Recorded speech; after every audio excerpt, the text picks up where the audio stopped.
and welcome back. My name is Emma McLaughlin and I'm a clinical naturopath and herbalist based in northern New South Wales in a little seaside town called Kingscliff. I am available here for local consults, but I deal with a lot of people via Skype consults, so you can see me from wherever you are in the world. It's not only restricted to locals. You can find out more on the webpage www.kingscliffnaturopathy.com.au. You can also follow me on Instagram, which is @MakeHealthyHabit, or on Facebook at Kingscliff Clinical Naturopathy.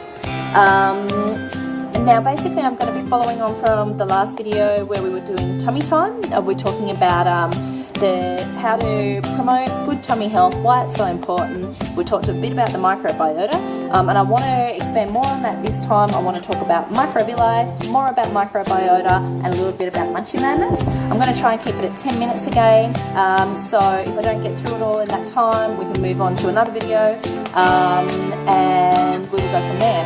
Please, if you've got any questions, I would love for you to post them up afterwards. I'd love to answer them. If you've got any suggestions for other things that I might have left out that you'd like to know more about, you'd like to have more videos about, your feedback is so fantastic and gives me really great direction in giving you guys the things that you actually want to know. Because one of my passions as a naturopath is about educating. I feel that if we understand more about how our bodies work, we're going to feel more in control of our health. We're going to understand why it's so important that we eat well, why nutrition is it's just key to us living a healthy life, but also why those other lifestyle components, exercise, a healthy environment, a healthy mindset, are so important to our overall health, and why I believe holistic health is really the way to look at things. So we're going to jump into, basically, let's just start with microvilli, or villi in general. I'm going to start talking about the structure of the small intestines, because we're really going to focus on this for a little while. In talking about the structure of this, to get a bit of a picture, internally your gastrointestinal tract, when it goes from your mouth, through your stomach, through your intestines, colon and out the other end, is you can picture it basically like a second skin. So like this is an external barrier on the outside to protect what's inside from any threats, bacterial threats, or anything that shouldn't be getting from here onto the inside of your body. So too is that internal surface. So it is an external surface. It's exposed to things like food or bacteria or other things that anything that can be put in our mouth and go down through that surface. Even breathing, we can breathe in things. So we need this surface area to be healthy, to be able to battle and keep out anything that's not meant to be in there. So like everything within our body, every single surface area, every single organ, we are all made up of a bunch of cells. We want those cells to be healthy, we want them to be nice and tight and close together, and we don't want to have sort of excessive inflammation or anything there that could be damaging those. So the small intestines are quite interesting, because I'm not sure if you've ever heard anybody talk about the fact that if you could stretch out that intestinal surface area, I think it's meant to go for something like a few kilometres. And the reason for this is that the body so cleverly has increased this surface area by putting all these finger-like projections there, which we call villi, and within those cells, there are more projections called microvilli. So the surface area, on a much smaller scale than this of our intestines, looks something like this. And making up all of that surface area are all these gorgeous tight cells, all butted up together, which also have these little villi on their surface. So we're vastly increasing the surface interior area of our intestine, because there is so much of an exchange of nutrients within this area. So what's happened is we've put food in our mouth, we've chewed it up, we started to break it down. We've talked about enzymes, we've talked about stomach acid breaking things down even more. So we've already had this breaking down action that continues on, with the bile, with the pancreatic secretions, all of these things to try and break down all of our foods into smaller and smaller parts. So we're getting to the bare bones of things, the vitamins and the minerals, and things that we want to be able to absorb within our body and within our cells, so they can carry out their roles in their body, because every single thing has a role in the body. There is no such thing as that exists within the body, or any sort of a natural healthy food we put in our body that doesn't have a role, doesn't exist. So we want to have this beautiful surface area, this beautiful exchange of good vitamins and things coming out. As we've talked about before, a lot of these cells on the surface have other jobs. They might be producing secretions. that help protect that area. IgA secretion in this area is really important as a protective mechanism to reduce inflammation. It's something that can be low in some gastrointestinal disorders, and it's a really important part of that. There are ways that you can increase that secretion by food, and it's something we might touch on later on. But we've also got, as I've talked about before, immune secretions and immune responses, and there's a lot of immune cells in this lining here as well.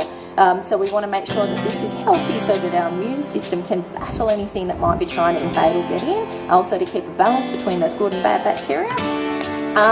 We also have certain hormones that are produced in this area. We have certain vitamins that are produced. Vitamin K is one that is produced within the gut, which is really important. Or some of it we can consume some of food, we build some in the gut. There are parts of neurotransmitters for mental health, so that's why there are all these links that are so important with the quality of our gut health. And we want this beautiful surface area so we can, to do all of these things. The other really important part of this is that this is a really great area for all our good bacteria and our microbiome to live, to thrive, and if it was a surface area that was just flat like that and everything, food just rushed through and out the other end, well then all of that would be taken with it. We want this beautiful healthy area so everything can live in here. Remember, they are good bugs, they are friends, they are things that we want to live in here as part of the ecosystem. These guys are like the trees, they're like the animals within, and so we want to keep this healthy. What can happen, particularly if you've got excessive inflammation within this area, if you've had some bad case of gastro or repetitive cases of gastro, which can happen, if this whole area isn't healthy, you have one bad case of gastro, it's knocked out some of your bugs, or repetitive antibiotics, which has knocked out all of your bugs. We don't have a protective area here because, the microbiota in itself are protective as well. They'll secrete things that will help protect this. So it is this relationship between these guys to make sure that everything's healthy. But other things like celiac disease is a big one. If that's undetected, or if you don't treat your celiacs properly and exclude gluten from your diet, you can get a lot of inflammation here, and these microvilli can end up looking like this. And they'll be red and they'll be jagged and they'll be inflamed. Irritable bowel diseases, Crohn's disease, ulcerative colitis, things like diverticulitis, when you get flare-ups and you get, it's lower down, but if you get irritation and a lot of inflammation there, it can affect all of this structure. So we want to maintain a beautiful, healthy structure, so we get all the good guys living and breathing in there and returning all of their good things back to this structure to make sure that we've got a symbiotic relationship and everything's lovely. Now, the other important thing about making sure all these guys are healthy is that, as I said, all of this area is made up of cells. And our cells are all butted up beautifully and tightly together. But you can see there are little gaps in between these cells. And they're there because we do want some small particles to be able to get through. We've also got little cellular receptors on these cells that are inviting some things in. So these will be these smaller molecules and particles and things that we get out of our food, or things that our body are creating that might be messaging or doing whatever their job is to do. Some will get into the cells via the messengers. Some of them we want to get in between this little gap, but there can only be just tiny things here, things that we want to get through, small vitamins and minerals and small molecules. We don't want big particles getting through, things like proteins. What often happens, and this is so important for those of you that can suffer from food intolerances and food allergies, is that if we don't have an optimal microbiota and these cells aren't nice and tight and we've got a lot of inflammation and things going on, these get loose and they look a bit like this. We get bigger particles being able to get through here, things like protein molecules of gluten, or of your dairy protein, which is your casein.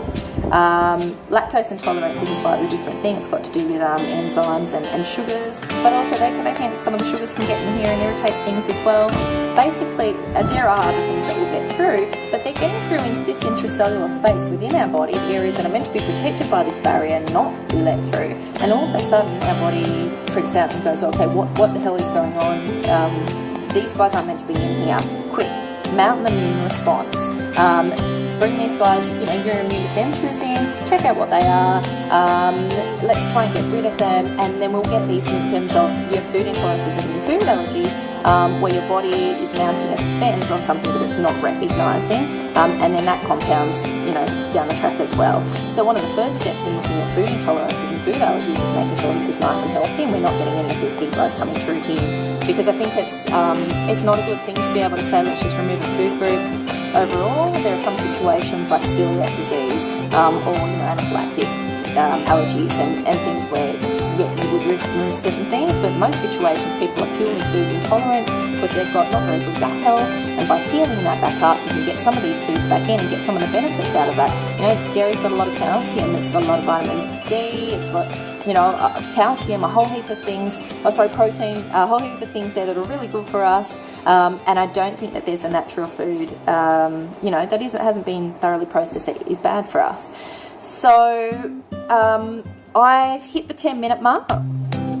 What I want to do is come back in the next video, talk more about food, make sure I wrap this one up properly, but the main message is let's encourage that good microvilli, the villi, the mucosal surface of the intestine, so we can increase absorption, get heaps of nutrients into us, be really fit and healthy, and we're going to go more next time into actually how we're going to do that. So thanks again for listening, and I'll see you soon.